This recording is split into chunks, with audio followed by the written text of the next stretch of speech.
Bird से breed लेते हुए हम लोग कुछ गलतियां ऐसी करते हैं जो कि बहुत ही ज्यादा इंपॉर्टेंट होती है, जो हमें नहीं करनी चाहिए। तभी जाके हमारे बर्ड्स या तो ब्रीड नहीं करते हैं या फिर अगर वो ब्रीड करते भी हैं तो उससे हमें काफी नुकसान हो सकता है, फायदा नहीं हो सकता। आज की वीडियो में हम 5 ऐसी गलतियों को डिस्कस करने वाले हैं जो कि बहुत ही इंपॉर्टेंट है। अगर आप उसके ऊपर अमल करते हैं तो आप देखेंगे कि आपके बर्ड्स को फायदा ही फायदा होगा और आपके पास बर्ड्स के बच्चे ही बच्चे होंगे। वीडियो में जितने भी पॉइंट्स बताए गए हैं सब बहुत ही इंपॉर्टेंट है और लास्ट में कुछ मैं आपको ऐसे टिप्स बताने वाला हूं जो कि अगर आप फॉलो करते हैं तो आपके पास बर्ड्स काफी ज्यादा अच्छे तरीके से ब्रीड करेंगे और आपका ये मसला जो कि हमेशा कहते रहते हैं कि ब्रीड नहीं हो रही, ये मसला भी खत्म हो जाएगा।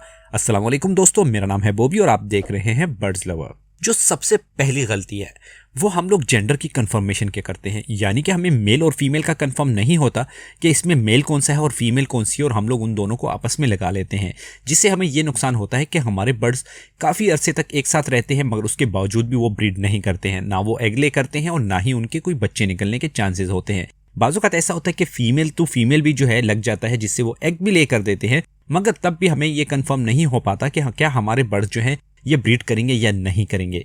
तो हमें क्या चाहिए कि सबसे पहले जेंडर को कंफर्म करवाना चाहिए। अगर मैं बजीज की बात करूं तो बजीज के जो बर्ड्स होते हैं इनकी आइडेंटिफिकेशन काफी ज्यादा आसान होती है। हम बहुत आसानी के साथ कह सकते हैं कि इसमें मेल कौन सा है और फीमेल कौन सी है। जिसका नाक ब्लू या पर्पल कलर का होगा वो मेल होगा, और जिसका नाक सफेद या फिर कोई ब्राउन कलर का होगा तो वो आपके पास फीमेल होगी, जैसा कि तस्वीर में आपको दिखाई दे रहा है। मगर याद रखें कि जो लव बर्ड्स होते हैं उसमें सबसे ज़्यादा मुश्किल हमें पेश आती है। लव बर्ड्स में मुश्किल तब पेश आती है जब हमें बिल्कुल कंफर्म नहीं हो रहा होता कि इसमें मेल कौन सा है और फीमेल कौन सी है। हम लोगों के पास जो सबसे आसान तरीक़ेकार है वो डीएनए का है। डीएनए में 95% आपको सही रिजल्ट मिलता है। इसके अलावा आप अपने तजुर्बे से भी इस चीज़ को हल कर सकते हैं। किस तरीके से लव बर्ड्स का मेल और फीमेल कंफर्म किया जाता है इसके बारे में ऑलरेडी मेरी वीडियो मौजूद है। अगर आप चाहते हैं कि मैं दोबारा से कोई वीडियो बनाऊं तो मुझे कमेंट्स बॉक्स में ज़रूर बताएं कि आपको क्या दोबारा ऐसी वीडियो चाहिए जिसमें मैं लव बर्ड्स के बारे में बताऊं या ना बनाऊं। जो नेक्स्ट चीज़ होती है वो होती है उम्र की। हमें ये कंफर्म नहीं होता कि हमारे बर्ड्स की एज क्या है। हम लोग जिस वक्त बर्ड्स लेके आते हैं उसे अपने घर में रखते हैं, उसे महीना 2 महीना 3 महीना रखने के बाद हम लोग ये डिसाइड कर देते हैं कि हमारे बर्ड्स ब्रीड नहीं कर रहे और उसे हम लोग सेल कर देते हैं।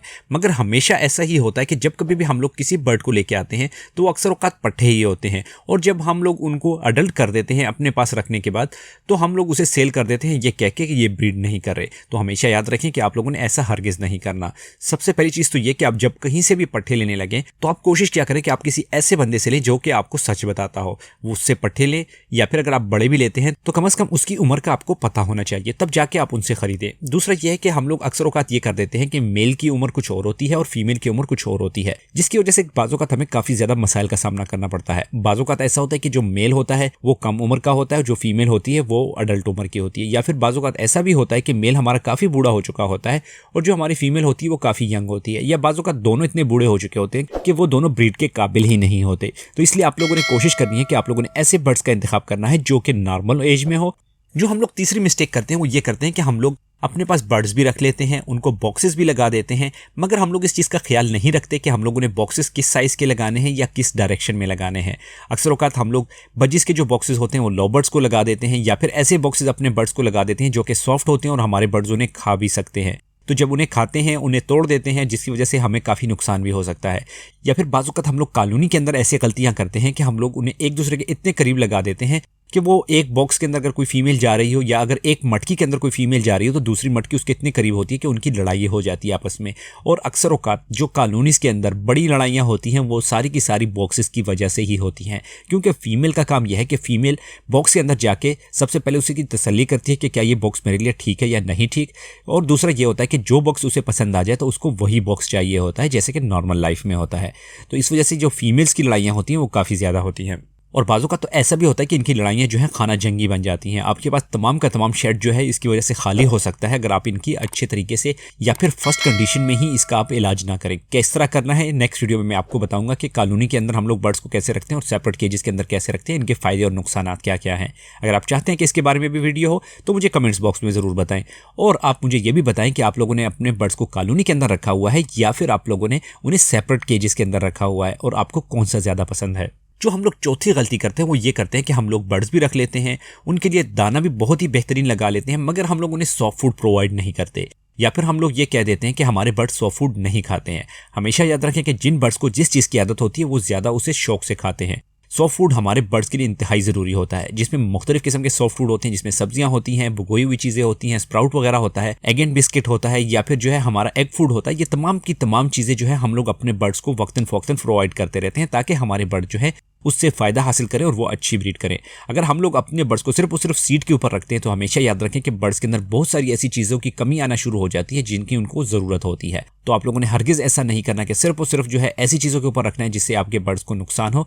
आप लोगों ने कोशिश करनी है कि आप लोगों ने सॉफ्ट फूड प्रोवाइड करना है, उससे एक तो आपके कास्ट कम हो जाएगी, खर्चा कम हो जाएगा, और दूसरा यह है कि इसके साथ साथ आप लोग मुख्तलिफ किस्म के दरख्तों के पत्ते वगैरह, मुख्तलिफ किस्म के साग वगैरह अपने बर्ड्स को प्रोवाइड कर सकते हैं, जिससे आपका खर्चा काफ़ी हद तक कम हो जाएगा और आपका ये मसला जो है ये भी ख़त्म हो जाएगा और आपके बर्ड्स ब्रीड भी उससे बहुत ज़्यादा करेंगे। क्योंकि बर्ड्स को जिन चीज़ों की ज़रूरत होती है वो हमने अपने बर्ड्स को प्रोवाइड ज़रूर करना है।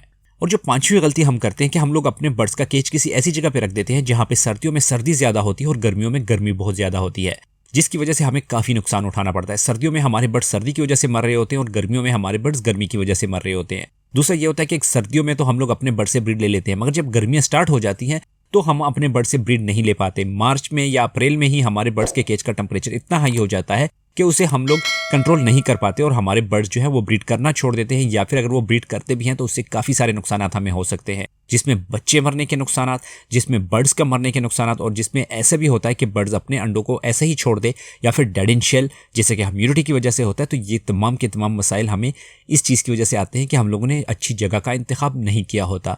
हमें चाहिए कि हम लोग सर्दियों के हिसाब से भी और गर्मियों के हिसाब से भी अपने बर्ड्स की केयर अलग अलग करें। किस तरीके से केयर करनी चाहिए इसके बारे में ऑलरेडी तफसील वीडियोस मेरे चैनल के ऊपर अवेलेबल है। आप डिस्क्रिप्शन में मौजूद प्लेलिस्ट के ऊपर क्लिक करके वहां से उन वीडियोस को देख भी सकते हैं। ये तो थे आज के हमारे 5 पॉइंट। उम्मीद करता हूं कि अगर आप लोग इनके ऊपर अमल करते हैं तो आपको काफी ज्यादा फायदा होगा। आज की जो वीडियो का हमारा खुलासा है वो मैं आपको बताता चलूं कि सबसे पहले आप लोगों ने ये करना है कि बर्ड्स को कंफर्म करना है कि आपका मेल और फीमेल कौन सी है। सेकंड नंबर पे आप लोगों ने ये कंफर्म करना है कि उनकी एज क्या है। थर्ड नंबर पे आप लोगों ने उनको जो बॉक्सेस प्रोवाइड करने हैं, जो उनके केज का सेटअप प्रोवाइड करना है, वो आपने एक अच्छा सेटअप प्रोवाइड करना है, अच्छे बॉक्सेस प्रोवाइड करने हैं ताकि आपके बर्ड सेफ रहें और उनकी आपस में लड़ाइयाँ वगैरह भी ना हो। चौथी चीज़ आप लोगों ने ये करनी है कि आप लोगों ने अच्छी डाइट का इस्तेमाल करना है, जिसमें मुख्तलिफ किस्म के स्प्राउट फूड, सीड्स वगैरह ये तमाम की तमाम चीज़ें होनी चाहिए। और पाँचवें नंबर पे आप लोगों ने ये करना है कि आप लोगों ने अपने बर्ड्स के केज का टेम्परेचर और ह्यूमिडिटी लेवल को मेंटेन करके रखना है। ह्यूमिडिटी लेवल आपका 45 से 70 के बीच में होना चाहिए और केज का जो टेम्परेचर है वो आपके पास 23-24 हो तो बहुत बेहतर है। मगर यह है कि 27, 28, 29 तक भी अगर चला जाए तो इससे ऊपर नहीं जाना चाहिए। 27, 28 या 29 या 30 के बीच के अंदर जो टेम्परेचर होता है उसे हम लोग एक्सेप्टेबल टेम्परेचर कह सकते हैं, यानी कि उसके अंदर बर्ड्स आपके रह भी सकते हैं, सर्वाइव भी कर सकते हैं और आपके बर्ड्स उसमें ब्रीड भी कर सकते हैं। जब कभी भी आप देखें कि आपके बर्ड्स मुंह खोल के सांस ले रहे हैं या उन्हें सांस लेने में दिक्कत पेश आ रही है तो आप याद रखें कि या तो इस केज के अंदर टेम्परेचर ज़्यादा होगा या फिर जो है आपके बर्ड्स के केज के अंदर हबस बहुत ज़्यादा है। तो इन चीज़ों के ऊपर ख्याल रखें। अपने बर्ड्स के केज के अंदर वेंटिलेशन का सिस्टम बराबर रखें, यानी कि आपके बर्ड्स के केज के अंदर हवा लगनी चाहिए और टेम्परेचर को मेंटेन करने के लिए वक्तन फ़ौक्तन आप अपने बर्ड्स के केज के अंदर स्प्रे भी कर सकते हैं। ये तो थी आज की हमारी वीडियो। अगर आपको वीडियो अच्छी लगी हो तो वीडियो को खुद भी लाइक करें, दोस्तों के साथ भी शेयर करें, व्हाट्सअप, फेसबुक, ट्विटर और इंस्टाग्राम पे हमें फॉलो भी करें। व्हाट्सअप का नंबर भी दिया गया है, जो भाई हमारे साथ ब्रॉडकास्ट लिस्ट में शामिल होना चाहता है तो वो व्हाट्सअप नंबर पे मुझे मैसेज कर सकता है। बाकी मिलते हैं अगली वीडियो में, तब तक के लिए अल्लाह हाफिज़।